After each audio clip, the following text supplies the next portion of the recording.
Hello, my name is Skuse, and today I'm presenting my long term about the effects of light frequency and intensity on the eye dilation. So, as a little bit of background on what my long term is about, whenever you first walk into a dark room from, say, a lit hallway, it's very hard to see what is happening in the room or what even is in the room until your eye dilates to the light level that's in the room. So it depends on the light level in the room compared to what light level you were in the hallway, that it will take different amount of times for your eyes to vary. If it's a little bit of change, it's almost instantaneous on your eyes dilating because there's not much of difference that it has to go through. The smaller the pupil of your eye, the less light that gets in. This is better for a brighter environment because you don't want to go blind. The larger your pupil, however, the more light it lets in because in order to see a darker environment, your eye needs to have more light enter it so you're able to see everything in the room. So you may be thinking, what on earth, how would I test this?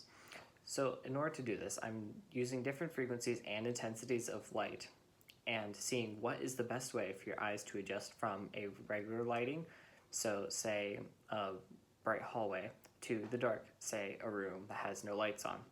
In order to do this, I use different colored LEDs that have different wavelengths associated with them because they're different colors. And by varying the voltage that was going through each LED, I was able to have different intensities of light. And so what the purpose of this is looking for the best solution from the problem of transitioning to light to dark. So there was two separate things that I was testing. The first was the immediate visibility, and the second is the lasting visibility. This basically means that the immediate visibility is how long it would take you immediately from going into the room to be able to transition to a darker surroundings. The lasting visibility is once you are now in that surroundings and your eyes have somewhat dilated, are you able to have no lights on and to be able to see anything?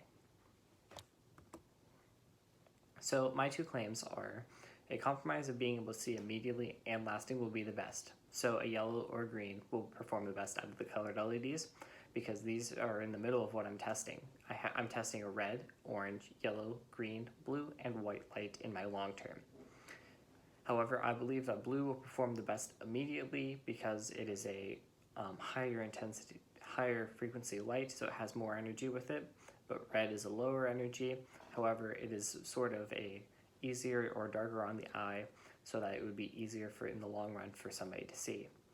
And also increasing the intensity of the light will decrease the time it takes in order for your eye to dilate to a darkness in an inverse squared fashion. The reason I'm claiming this is due to the circular nature of light, and the area of a circle is a squared function.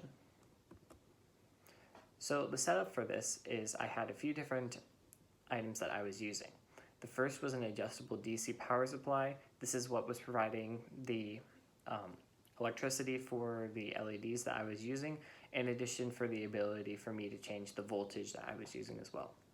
I also had to use a voltmeter in order to measure the voltage that I was using for each LED. I used a desk lamp to dilate my eyes to a, say, hallway brightness level, various colored LEDs, which were shown in the last slide, in order to get different colors from them and for my eye to dilate to. Identifiable shapes. I'll get into what these were used for later. However, originally I was using words, which was very hard for me to identify in the long run, so I moved to shapes, which are much easier to identify. I used 3 shapes: triangles, circles, and squares, which are all easily identifiable from one another. In addition, I used a timer in order to test how long it took for me to identify what one of these shapes were. And finally, a low light environment that the LED would be one of the only lights available. So whenever I was using the LEDs, I had 3 separate levels that I was testing them with in order to change the intensity of them for different amounts of light to enter my eye. So the 3 levels that I used, I just called low, medium, and high. So the low, as you can see from the pictures on the right, is a barely lit light bulb. You can see there's not much light that's giving off. Medium, it's about halfway between a high and a low. Again, that is the second photo. And a high, so that's one of the brightest levels that the LED can be. And you can see this graph at the bottom, which shows a linear relationship between these voltages, so that I can say that the medium is about halfway between low and high. So here you can see my setup. On the left, you can see the universal power supply that I was using. You can see the knob on it, which is what I was using to adjust the voltages. Sitting on top of that is the voltmeter that I was using in order to measure the voltage that I was using for each light bulb and set it correctly each time I was doing it. In the middle, this is where you have the main box. Inside of it, you can easily see the identifiable shapes. You'll be able to see a video later of me going through this process. On top of it, underneath that blanket, you can see a small circle that is the LED that I was using. And on the right, you can see a desk lamp. This is what I was dilating my eyes to, and then turning it off and moving to the LED. So the whole process for the short-term testing, I followed a series of steps. The first was to turn on the power supply so that the LED would be powered. And then I would change the voltage on it to the appropriate voltage that I was using, say for red, 1.8 volts. I would then adjust my eyes to the lamp light, so this is the simulating a bright hallway, and then I would turn off the lamp and start the time on my timer. This is to simulate entering a dark room from the bright hallway. Then I would look at the shape that was inside of the box that you saw on the last slide, and then once I had identified that shape, I would record the time that I was at and then write it down. I would repeat this 4 times for each LED light level. So say for red, since I had 3 of them, I did it 4 times for the low, 4 times for the medium, and 4 times for the high. I would then average those together to get set times for each one. I would repeat this for each LED that I had. So here is a video example of what I was doing.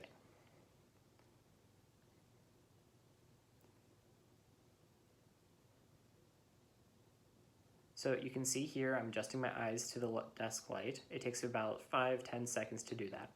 And in the middle of the screen, you can see the LED.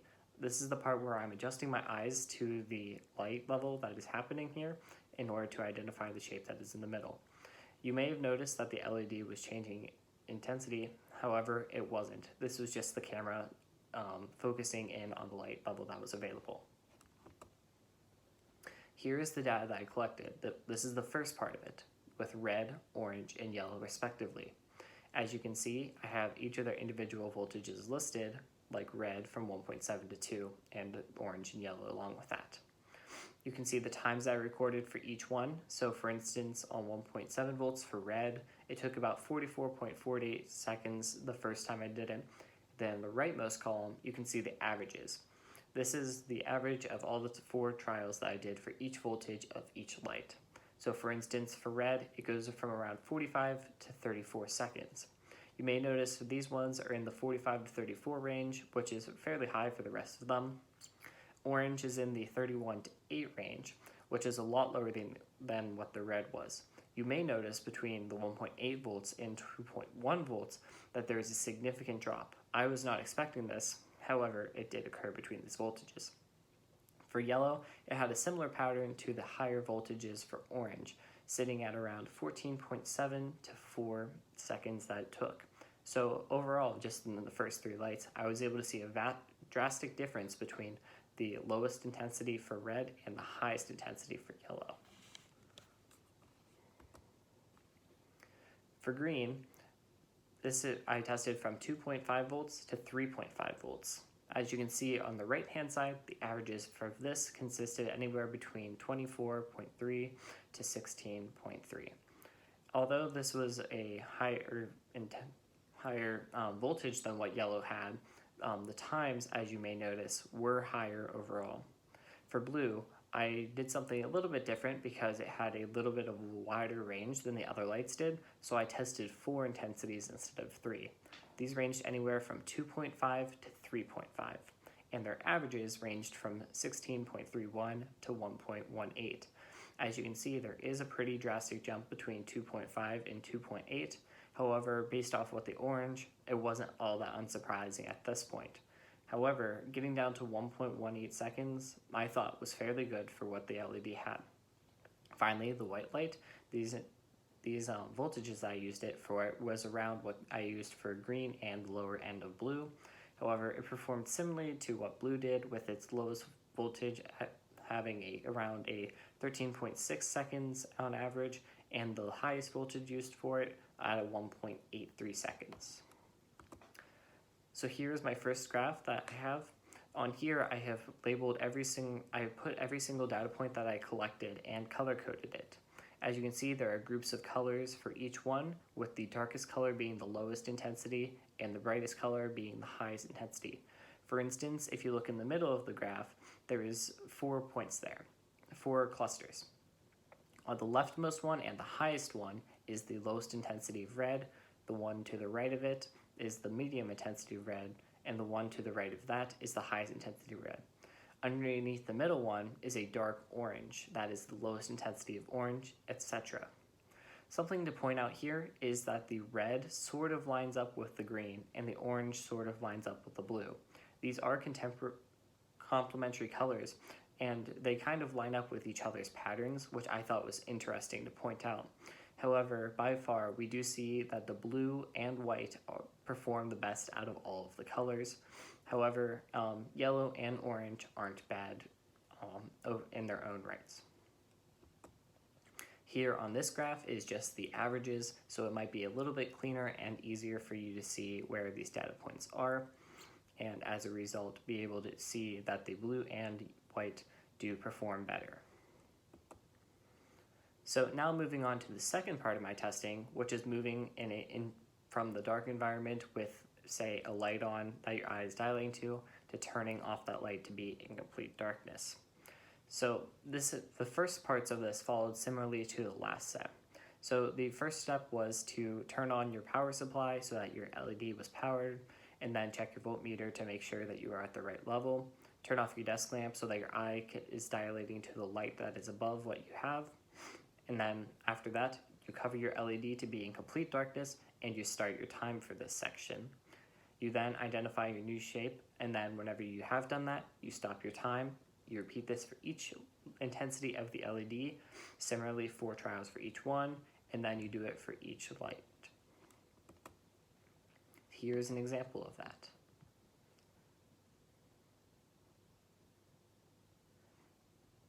As you can see, I'm adjusting my LED at this point. I turn off my desk lamp to dilate my eyes with the LED that is on top. As you can see, I've just covered it to dilate my eyes to the complete darkness. You may see the light on the left that is coming from the power supply. That didn't affect me at all because that was covered by the blanket and I was not able to see it. By this time, I had identified the shape and I turned the lights back on and recorded my time. Here's the data from this section. Anything that you see a 0 for is something I couldn't really tell the difference between the LED that was using complete darkness. Whenever I was switching between the two, I was still able to see the shape and my eyes did not have to dilate very much in order for this to happen. As a result, the time was unrecordable and I counted it as a 0. However, for the 2 volts on red, I was able to have a difference between the LED and complete darkness, end up with around 4.42 seconds on average.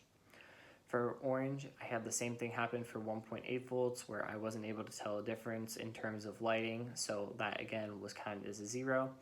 For the other 2 oranges though, they did have a time at 3.8 and 7.3 seconds-ish. Yellow, however, didn't have any of those 0 seconds, and all of them had times ranging from 4.6 to 7.9 seconds. Green, similarly to the red and orange, again had its lowest voltage. There wasn't much of a difference, so it was recorded as a 0. The 3 volts for green and 3.5 volts for green did also both have readings for me at 3.1 and 5.24 seconds. Blue, again, I tested with the 4 separate voltages, and they all had times associated with them, ranging from 3.7 seconds to 9.1 seconds. White also had readings for all of its voltages, ranging from 3.6 seconds to 7.62 seconds. And here's the data associated with that. You can see there are the points at the bottom, like I mentioned, that are at 0 because there wasn't much of a difference for me, and then all of the rest of the points. You can see that in terms of times of identification, red, the low orange, and the low green performed the best because there wasn't much of a difference, and the blue and white performed probably the worst. However, it wasn't as bad of a transition as from the original light to the LED lighting. So on this graph, this is just the averages of all of those. However, on this graph, this is a combination of the previous graphs. This is going from the light to LED and the LED to the darkness. This is combining their averages since there was no two trials that could directly link together. As you can see, red performs the worst out of all of them, sitting around 37 to 46 seconds overall, which isn't terribly good, unlike what I originally thought. Orange is moving in next with its lowest at around 32 seconds overall, and then green follows that and then going on it moves down to orange, yellow, and the blues, where you can see at 3 volts the middle intensity white is performing the best. Now I wanted to see how energy efficient each of these options were. In order to do this, I used the equation for electrical power, P equals IV, where P is power, I is current, and V is voltage.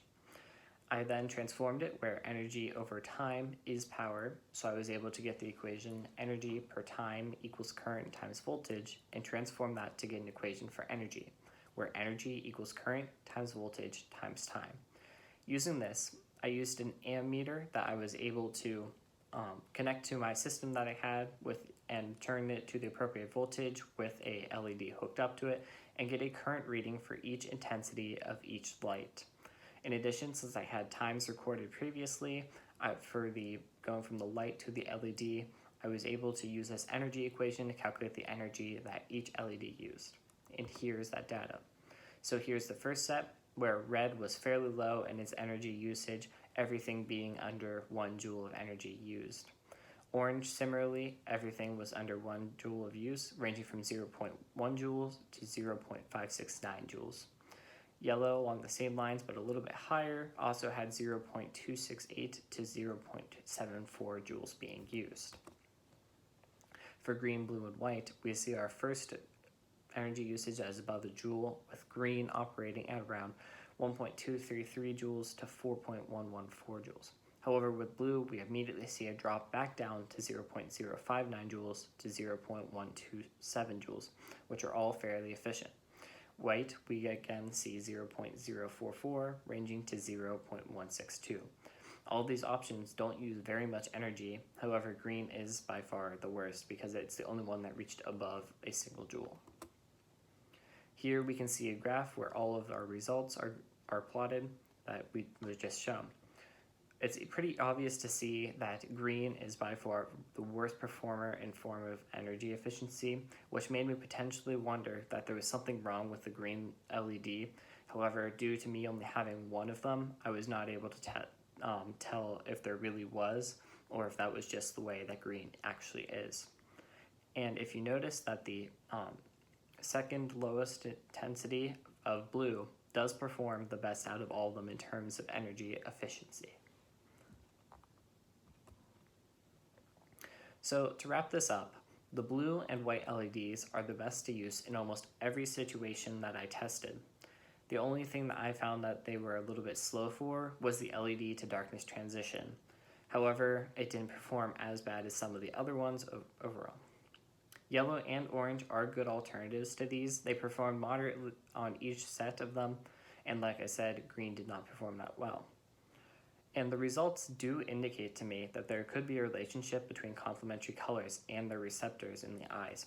Like I noted earlier, the red and green paired together nicely on their graph, and the orange and blue also paired together, which could potentially mean that there is a relationship between these in terms of eye dilation.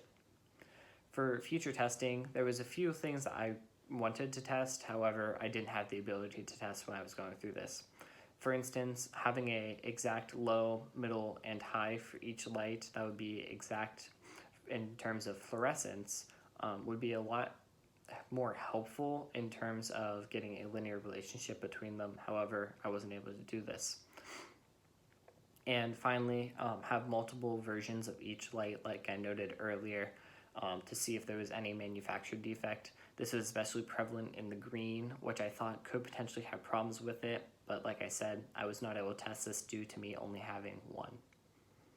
That is all I have for my presentations. If you have any questions, feel free to email me at coleskuse@freedomarea.org. Thank you for your time.